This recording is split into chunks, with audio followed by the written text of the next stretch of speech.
गेले 2 दिवस महाराष्ट्रात एक नाव फारच चर्चेत आहे. खरात म्हणजे अशोक खरात यांचं जे नाव आता सगळ्याच माध्यमांकडनं दाखवलं जात आहे, त्यांच्या अमुक गोष्टी दाखवल्या जात आहेत, तर याला भोंदू बाबा असं म्हटलं जातंय. माझी पहिली विनंती आहे, सगळ्या माध्यमांनी भोंदू बाबा हे नाव काढून टाकून विकृत बाबा हे नाव दिलं पाहिजे.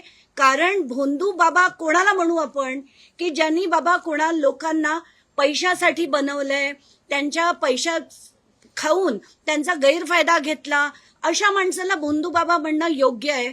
पण हा ज्या माणसांनी असंख्य म्हणजे आता माझ्याकडे जे आकडे आलेत, मला लोक जी भेटायला आली त्याच्यावरनं शेकडो महिलांचे ज्यांनी लैंगिक शोषण केलं, अशा माणसाला भोंदू बाबा म्हणता येत नाही.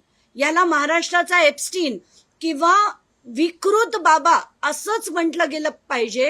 ही माझी पहिली माध्यमांना विनंती. आता कोण आहे हा आणि कसा कसा कार्यक्रम करायचा? आत्ताच माझ्या प्रेस कॉन्फरन्स आधी सुषमा अंधारेंची प्रेस कॉन्फरन्स झाली आणि ती पण मी ऐकली आणि त्याच्यात त्यांनी चाकणकरांबद्दल अतिशय धक्कादायक अशा गोष्टी मांडल्या. आताच्या घटकेला मला जी जी माहिती येते आणि ती अगदी मी 10 वेळा चेक करून ही माहिती लोकांपुढे मांडते.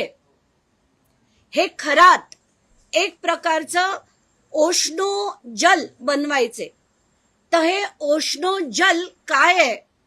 ओशनो जल म्हणजे एक कॉफ सिरप होतं, त्याच्यात पाणी घालायचे आणि कुटून वायग्रा घालायचे अशी माहिती मिळालेली आहे. आणि हे घेण्यासाठी सगळीकडचे राजकारणी आपल्या गाड्या पाठवायचे, आपली हेलिकॉप्टर पाठवायची. एक माणूस तर त्यातला तिरुपती बालाजी ट्रस्टचा ट्रस्टी आहे. आता इतकं धक्का बसतो हे सगळं ऐकून. याच्यातली नावं जी आली आहेत बाहेर, ती सगळी महाराष्ट्राचे अनेक राजकारणी आहेत, अनेक. आणि त्याच्यात एक पक्ष म्हणून नाही, सगळ्या पक्षातली माणसं आहेत. ती अगदी थेट गाड्या पाठवून हे सो कॉल्ड ओशनो जल घ्यायला त्यांची माणसं पाठवायचे. आता ओशनो जल नंतर हा माणूस काय करायचा? तर त्यांनी 2 प्रकारची सो कॉल्ड साधना करायची. त्याचं पहिलं नाव होतं ओशनो प्रे आणि सिद्ध प्रे. तर ओशनो प्रे म्हणजे काय? तर ओम ईशान्येश्वराय नमः असा जप 11 वेळा करायला ते सांगायचे. आता हे वार कुठले असायचे? तर श्रावणातले 4 सोमवार आणि महाशिवरात्र या दिवशी हे 2 प्रकार केले जायचे. एक म्हणजे ओशनो प्रे आणि दुसरं म्हणजे सिद्ध प्रे. तर ओशनो प्रे मध्ये काय व्हायचं ते मी तुम्हाला सांगते. ओशनो प्रे मध्ये ओम ईशान्येश्वराय नमः असा 11 वेळा जाप करायला ते सांगायचे. तो झाल्यानंतर शंकराच्या पिंडीवर असलेले एक हंडा जो असायचा तो हलायला लागायचा.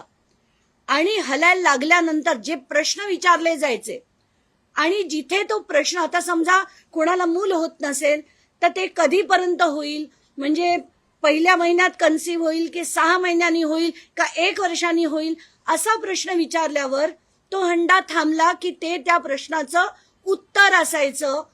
असा हा ओशो प्रेचा कार्यक्रम चालायचा. दुसऱ्या कार्यक्रमाचं नाव होतं सिद्ध प्रेय. याच्यात होम हवन केलं जायचं.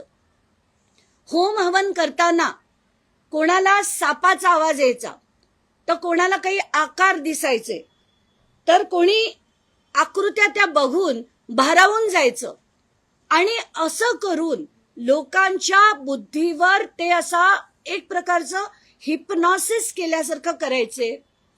असंख्य बायकांचं, जसं मी म्हटलं शेकड्यांनी बायकांचं त्यांनी लैंगिक शोषण केलं.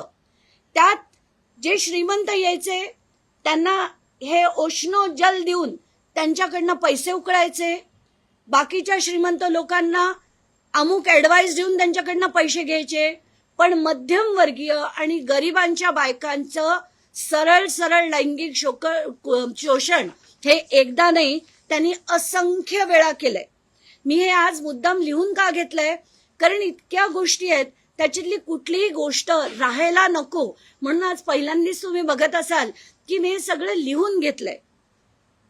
त्यात महत्वाची गोष्ट